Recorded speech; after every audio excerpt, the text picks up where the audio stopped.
There's a lot of ways to make money with livestock, but here are a few that I've thought about over the years and a few that I've implemented. So some of the lower risk opportunities that we have include custom grazing on leased land. Greg Judy's got a great book about it. It's called No Risk Ranching. I'll definitely check it out if this is something that you're interested in. I've done some custom grazing. It helped me increase my farm, get a farm rented, and pay the rent on it the first year and make a little money at it too. So another way is you can work for somebody else. Find somebody that needs some help, offer some services, develop a skill. Direct marketing. If there's a lot of farmers, we're not always the best people. That's why we're out here working with livestock. And so if you could find somebody who will finish some cattle or finish some livestock for you, and you could take and direct market that, that's a great way to get started. And then maybe you can come in and partner with those folks later, and they could teach you what they're doing, or you could step into your own stuff and already have a market built. And that's a pretty cool way to get started. You could work for somebody else, learn how to get this rolling, do an internship. There's a lot of cool internships out there now. And I wish I had known about those when I was in college. I had never heard of the regenerative side of things, but Polyface Farm, Greg Judy, would be some great ones to look at. There's a lot of them out there, but those are probably two of the ones that I would have looked at really closely. And so a lot of folks there's just a lot of opportunity. A lot of folks are getting older. One of the things I've thought about a lot is leasing or working cattle on shares for somebody that, maybe they aren't able to get around as good as they want to or used to, or maybe they just don't have the time commitment. They want to do a semi-retirement thing, but they can still guide and provide some experience and tell you when you're screwing up. But they don't want to be quite as involved into the day-to-day stuff. There's going to be a lot of opportunities for that in the future. People that have worked hard to build their genetics, they're not ready to let go of them, but they're not ready to, they can still provide some time and some experience for you. That is a great opportunity, and those people, I don't know how you're going to meet them, but, get together in some kind of community event. Churches, Facebook online forums, something like that. Find some folks, build your reputation, build your skills. And, this business is based on reputation and trust. So you really have to protect that, and you have to work hard when you go in working for somebody like that and do a good job. And that way you can gain experience and become, grow your business from there. Some of the other things that are a little bit more risky is getting into any kind of the more money you spend, the more risk you take on. You start to take on your death loss, your risk of not selling or having extra product left over. So those things are a little bit more risky. But once you have the experience under your belt, or if you're doing it on a smaller scale, you can take on a little bit more of that risk. And so, doing your own direct market meat business, you're buying in, especially once you have a little experience. If you're not feeding grain, you can hide some stuff with grain. You can make up for some stuff. But if you're finishing 100% on grass, you need to do a good job, and you need to really have it researched or have a little experience or somebody that can help you along there. But direct marketing, especially if you're doing it on a smaller scale like chickens or pigs, it's a lot less risk there. Cattle, it takes them a while, and you can provide a good product there, but it's bigger. It's more of a scaled thing. You got to have more room. You got to be a little, maybe not more involved necessarily, but there's some skills there that you can't cover up with feed. So direct marketing is a good way to do it. Cow-calf, it's kind of a low margin business, but it's where a lot of people's passion are, and you can build your margin if you build your herd quality. Start with good quality, build on your quality. I just shot a video about how to get started, and it's a lot about marketing. It's a lot about reputation. It's a lot about backing up what you say you're going to do in your products, and providing good quality livestock and breeding genetics is the way that I would do it. You could also take them and if you could sell them off the farm, you'll be better off. If you try to do a cow-calf or a sheep lamb or whatever else straight off the farm and sell them at weaning time, you're going to be you're going to be a price taker. So that's a big challenge. It's a lot of risk. You got to have your numbers pretty tight, and you better be either a real great feeding producer or a really low cost producer. And that's kind of what I want to be profitable as a low cost, low maintenance type of cow producer. And so I want to be profitable being able to sell at weaning, because a lot of my customers do. But if you could take that a next step and sell off the farm somehow to someone who sees value in your calves, you're going to make more money at it. Multi-species, adding enterprises, stacking enterprises, especially if you're good with people. Going back to the direct marketing thing, you know, you could run chickens, sheep, pigs, cows, goats all on the same landscape.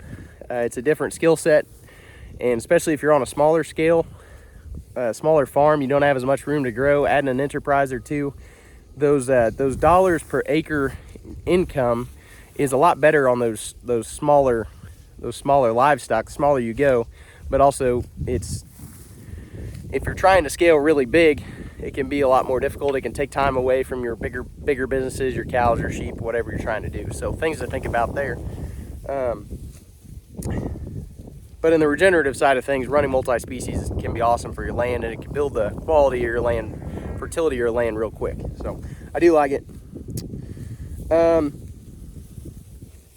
So custom grazing, I had down custom grazing on gain here. It's not something I'm comfortable with. We don't really have the forage. If you were really good at it and you had some experience doing a daily moves or multi-day moves, I think there's probably some income to be made out from that, especially if you're grazing covers or you're in a different part of the world. But here on Kentucky 31, it's, especially if you don't have the right genetics, I've heard a lot of horror stories about custom grazing on gain. So I would put that in a difficult category. But you know, you may get good at it, and there may be more value there than if you were just doing a daily cost per head per day kind of custom grazing situation. So something to think about. I know that there's a lot of downside and risk to that too, so build that into your contract and talk to be in constant communication with the guy who's providing your cattle. Some of the tips, biggest thing I can say is find a good mentor. Having a good mentor that you can call if you stumble or if you come into an issue that you don't know what to do about. Finding a good mentor, or you know, even if it's somebody that you can rely on to answer you back on an online forum, that's very helpful. Better if you can pick up the phone, text, or call.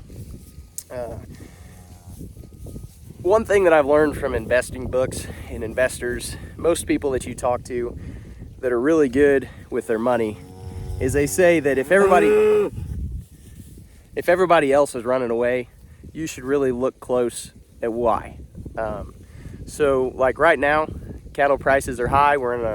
So everybody's going in, they're buying cows, they're buying females, and pretty soon it's gonna go backwards. And it's just a cattle cycle. It's just how it goes. People forget it every 10 years. I don't know. But we're in a high, so selling cattle right now, buying sheep or buying something else, you know, might be a way to make some more money and then buying back when those females hold on to your money, or invest it in something that's going to hold on to it, and then buy some more females back when the market goes down. Being creative like that, studying the markets and understanding those things. It's more risky from the fact if you don't have the experience doing it, or you know, if you're borrowing money to do that kind of thing, there's more risk to it. But there's definitely opportunities in buying low value stock, adding, you know, there's Gordon Hazard's book, Thoughts and Advice from an Old Cattleman. He made his living buying low value livestock, buying steers that just didn't fit packages, buying steers that were sold one or two at a time, or buying bulls, and you know, putting them together with others of the same size. He'd put together a potload, graze them for a few months, and then resell them. And he made a living doing that. He was also a vet, but he made a lot of money doing that. You know, so those are things to think about. Again, a little bit more risky. You're running all your own money in that.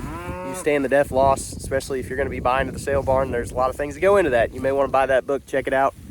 He does a good job of talking about his veterinary programs and what he did to keep those cattle alive and healthy. And if you're going to run them like that, you probably want to do that. But yeah, everything that we do here in any business, we want to limit our risk as much as possible. So again, having somebody you can call, having a plan B, a plan C, a plan D if things don't work out. I remember my dad telling me he used to background feeders. He said I always bought heifers because if things went south, we could breed them and sell them as cows. I'm not sure that's good advice or not. But it's, you know, it was a plan B, and I think he probably came out okay on that. But yeah, so those are some things to think about, having plan B's, plan C's. And the other thing is you can always start small. If you're new to this, you don't have the experience to do it, you can start small and build. You know, on the first year or the first month or the first cycle, you know, whatever, you can start small. You don't have to, you know, borrow a bunch of money and go out there and do it gangbusters. That's probably the worst way you could do it. But just, you know, get a few, figure out if you like it, figure out the process, figure out what it costs, how much you can potentially make on it, and then scale from there. If it's great, scale it fast. You know, we always want to be learning, improving, and doing better, and that's just how business moves on. So I hope you guys enjoyed this video. If you have some other great ideas, I'd love to hear them. I'm always looking for new ways to make money and add value to what we're doing, and we appreciate you guys. I don't talk about row crops much. My dad runs row crops, my dad runs hay, but I don't have much experience with them. I think it's more difficult to be a regenerative farmer or rancher when you're doing large acres of row crops. I know there's people really good out there, and you should follow them. I'll do a review on Gabe Brown's book here pretty soon. And I think I'll get into some cover crop type stuff later on in life, but for right now, we're just running on grass. So that's what I'm gonna talk about. Again, these are things that I've experienced, but I'd love to hear your comments. So thank you guys for sticking around. Like, subscribe, follow for more. We appreciate you.